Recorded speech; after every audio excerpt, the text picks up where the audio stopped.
Hey guys, so today you and I are going to talk about deprecations of libraries and keeping up. So let's get into it. So the question in question was a bit of a story, but basically the question was, Frederick, I understand that you don't think that it's a good idea to just add any arbitrary library into frontend, but how do we deal with deprecated libraries? And I also believe that you should keep up with the most current web standards. And the short answer is that there is a big difference between keeping up with web standards because it's a good idea and adding libraries that only improves a small portion of your workflow for a few select people. Let me explain. So if we elaborate a little bit on this question, basically the entirety of the question was that Frederick, it was basically in response to one of my old videos where I tried to explain this concept that when you work in front-end, there is a tendency for front-end developers to overcomplicate their own work, mostly because there is no culture of professional maturity within that community.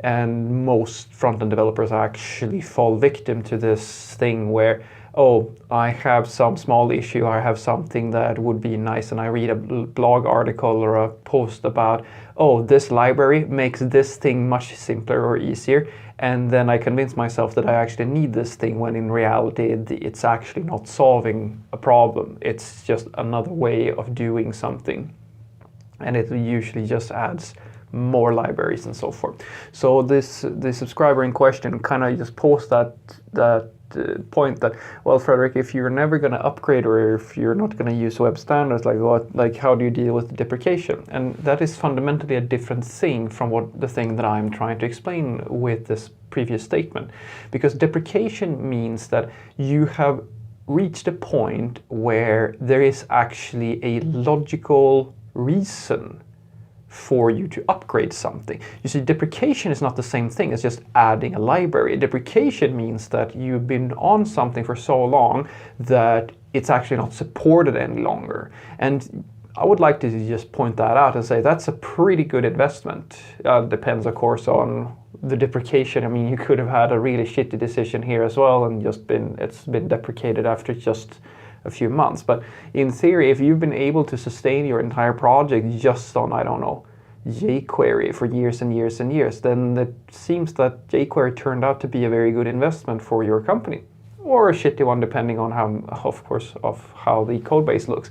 But that's the sort of mindset that you should really be striving for, where you're making investments that actually turn out to stick around and not actually hinder you. Because think of it this way. So for the longest time you have fallen behind, and that's not ideal either. But if you really think about it, you've been able to sustain your project on this one library without ever upgrading it. It's never cost you, well, it can of course, but in theory this has not required all that much maintenance from you.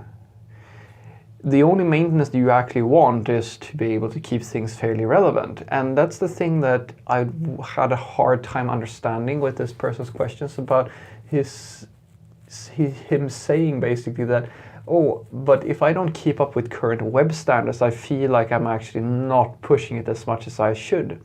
And what I wrote back was a counter argument to that, because if you're talking about deprecation, that's one thing. If you're talking about keeping up with web standards, that's another thing. And I'm not sure that this person fully understood what I was saying. Because, guys, there is a big difference between keeping up with standards or maintaining an already existing library that is getting to be deprecated or something like that, and just adding something that you kind of got sold. So what I said was basically that instead of asking the question, am I up to date with current practices, you should ask the question, do I have a problem today where it's going to be beneficial for me to actually upgrade my libraries or my dependencies or things of this nature? As an example, take CSS Grid. Now CSS Grid, if you're using CSS Grid today, and well, now the support is fairly good, but it wasn't all that long ago CSS Grid was fairly poorly supported, or at least kind of flaky. And the first thing I started seeing was that quite a lot of even my own coworkers, they started reaching after different polyfill libraries just to be able to support CSS Grid. And I asked this fundamental question: why are you doing that? Like, why are you adding CSS Grid to your project? And most of them came up with this, oh yeah, because you can use a nice grid layout and it's much simpler to work with, and etc, etc. And I kind of went, yeah, absolutely. CSS Grid is great. It has many benefits.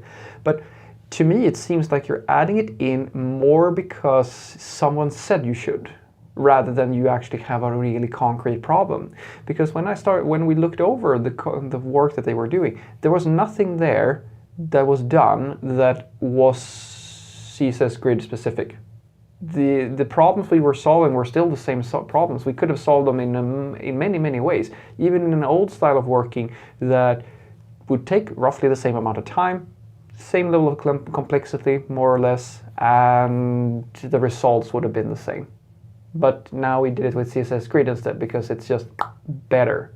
And that's the thing that I believe is a big mental mistake. It's a sign of not thinking things completely through. The same thing comes when we have this discussion about, all right, something has been deprecated. We've been using an old style of working, an old library or something like that. How do we upgrade this? What should we do? Well, as I was saying to the subscriber, the problem isn't that you don't. I'm not saying that you shouldn't be upgrading or you shouldn't like migrate or things of this nature. What I'm saying is that you need to think about what you're doing and you need to have more thought put into these technical decisions than, oh, this was something someone said I should be doing, or this is something that would be pretty cool. So if you have front-end developers, let's say for the sake of argument that you're going to make a migration and you want to check out whether or not they actually know their stuff. Well, the argument that I'm making here is basically that you should ask them a few fundamental questions that usually are the key questions, at least, well, there's at least two, I would say, that is always going to be relevant whenever you start a migration of some sort, or whenever you want to add a library or upgrade a library or anything like that. The first fundamental question is very simple. You should ask, what will the impact be of us not upgrading? That's the first question, and that's a very important question, because the thing is that this person, like, just because something got deprecated, guys, that doesn't necessarily mean that there's some risk or some problem with maintaining or with just having that in your code base. You mean the code still works. You can be on a really old version of, I don't know, Bootstrap or something like, it doesn't really matter as long as there's no like blatant risk or some problem with it. So that's the first thing. You should always ask that question.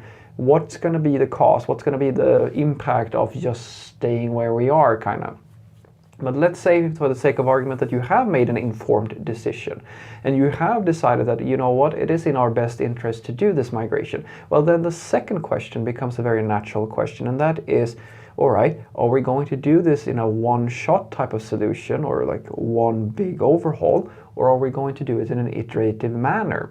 If you're going to do it in a big rewrite type of thing, then that's a big investment, and you should be able to say what's the benefit of doing this migration. You have to very clearly specify that, because if you're doing it in a one-shot type of thing, and unless your code base is very small, it's likely going to pose a lot of risk to your project. It's likely that you're going to cause regressions and bugs and other sorts of issues, and potentially it's going to take a little while to actually do that rewrite. Usually it doesn't happen in a day. It usually takes a little while to do it. So that's one part of it. The other part is that, okay, let's say that you find that it's actually just too risky for us and too big of an investment, which usually is the case for bigger rewrites, to do this in one go. Well, then you're going to have to do it in an iterative fashion, and that means that you kind of make a commitment, a long-term commitment, to saying that, okay, we're going to start working in this style now in order to shuffle people over. So for a while, we're going to support 2 ways of working with the ambition to move everything over to 1 way of working. That's also a big investment, and it's a very long investment, likely the sort of investment that for some people might not even see the end of it, because depending on how big the migrate is. Because basically what you're doing is that you're saying that, okay, we're just going to story by story, whenever we touch this code, move over to this new way of working. And I don't think I've ever spoken to a front-end developer who could answer this question. So what's your migration strategy? And they kind of go, yeah, well, we're just gonna do it this way. Great, that's a great migration strategy. So you just decided that, you know what, we're gonna use this now, and now everybody's just on board, and nobody's gonna forget it. Nobody's going to, like, there's not gonna be new people coming in and copy pasting code from other parts of the code base. You basically in no way are enforcing the fact that we're gonna do this migration. So what that in essence is gonna lead to, I can tell you this right now, is that it's going to lead to people doing things in 2 ways in different parts of the code base, and you're pretty much forever going to support both ways of working. Because unless there is a reminder system, an incentive system, something there in the code that actually pushes people to working in a new fashion, it's going to end with you pretty much just supporting all the things. And that's the only thing that I think that needs to happen in front end, to have good solid answers to these questions in order for this sort of problem to kind of go away, like to get that level of like professional maturity.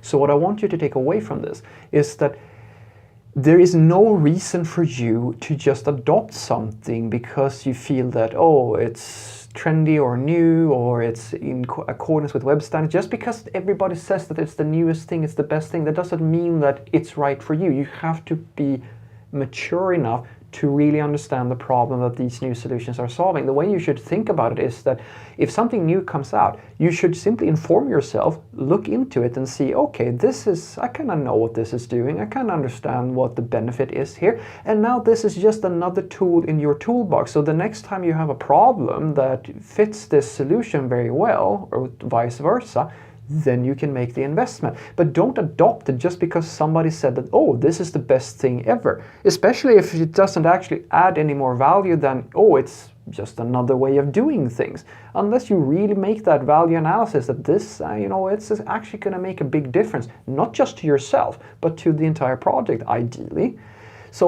But if you get to a point where you're actually going to make the switch, you're going to move from one thing to another, like because of deprecation issues or something like that, always ask yourself, what is the impact of just doing things the way we've been doing them? And if we're going to make that switch, and we actually get to that conclusion, are we going to do a big rewrite, or are we going to do it in an iterative fashion? And if you're going to do a big rewrite, okay, what's the impact? What's the risk? How likely are we to break something, so forth and so forth? Do a cost of benefit analysis, really because these things, they prove to be very complicated sometimes. And if you do decide on going in an iterative fashion and doing it long term, what is your strategy? How are you going to make sure that the migration actually succeeds? And how do you evaluate if this was worth the risk or it was worth the investment? These sorts of questions, they indicate that you have professional maturity, because you're not just blindly accepting that, oh, someone said something, now we're going to add it into the project. You're actually evaluating your own situation and if this solution is going to be a good fit for your project. Have a great day.